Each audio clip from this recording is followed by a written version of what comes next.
to transfer, and they had to be unbolted first. The systems are pretty smart though, so it's not much bolting you have to do.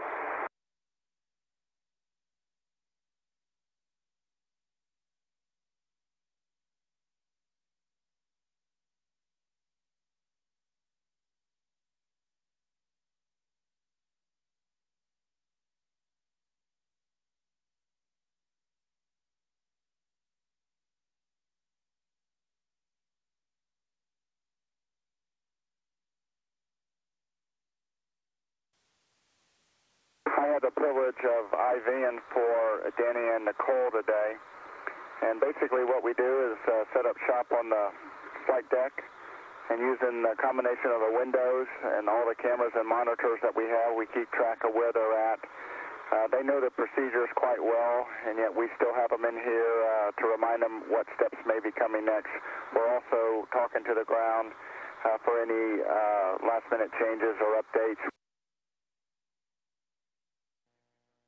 Well, Houston, this was flight day 6 on the STS-128 mission. We got the whole crew up here on the flight deck of Discovery.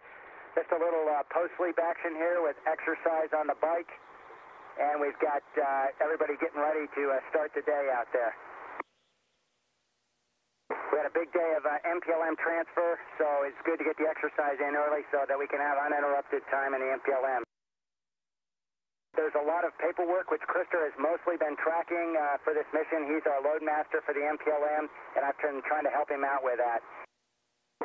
And you can see there's a very nice choreography to get the MPLM transferred, and here's Krister doing their rack transfers.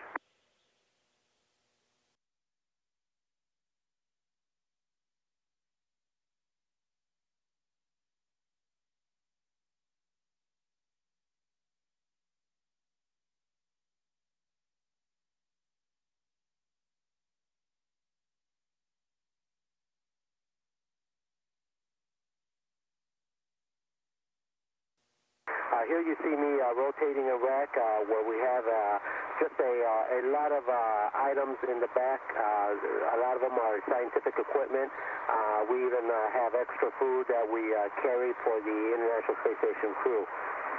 The MPLM's getting quite empty now, so it's a very big volume to float around in. It's really kind of dreamy up here. A lot of people would love to be able to do it, and just a real pleasure to be up here and be able to do that. Not everything that we transfer over to the space station came up in the MPLM. We do have some things on the mid-deck of the orbiter. One of those is a freezer that we carry up. And when we launched, it was at about +4 degrees Celsius, and we carried up some experiments that are going to be transferred over to the Japanese module. There's Nicole and I. We opened it up for the first time, and then what we're going to do is we're going to carry those over, and they'll be stowed in another freezer that's located on the space station.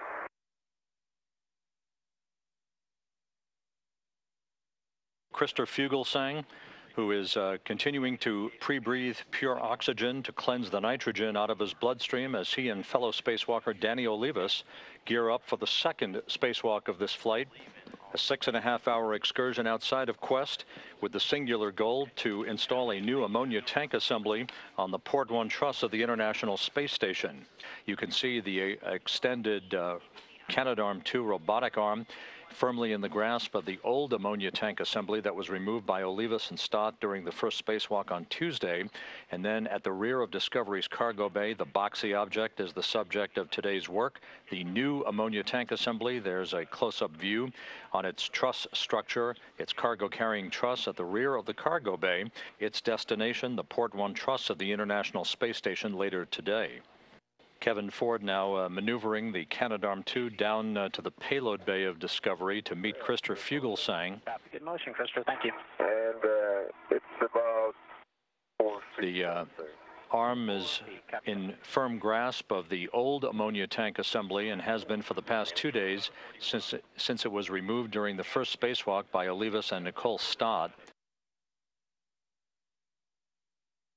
Krister Fugelsang at the end of the Canadarm2 robotic arm as he hauls the new ammonia tank assembly up to the work site on the Port 1 truss of the International Space Station.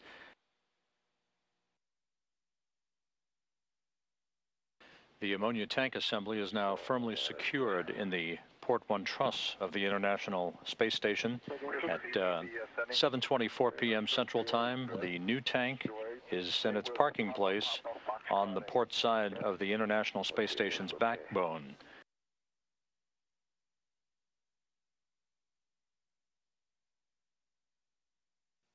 STS-128 mission specialist Christopher Fugelsang getting quite the view now as he makes his way back toward Discovery's payload bay with his spent ammonia tank assembly.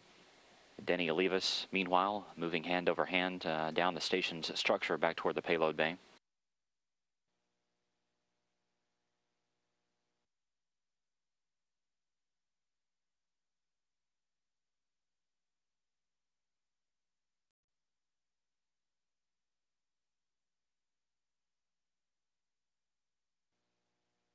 This is a shot of Christopher Fugelsang still down inside Discovery's payload bay, wrapping up the activities on this old ammonia tank assembly.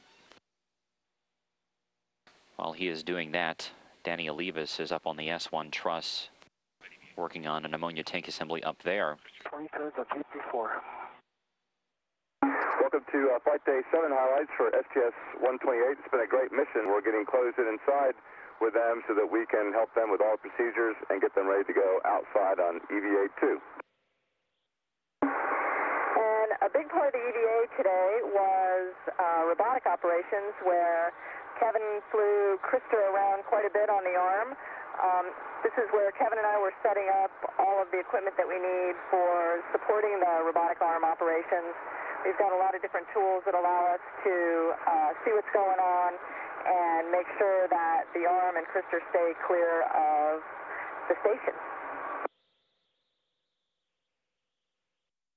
And here you see Krister heading down the payload bay sill on his way to join the arm.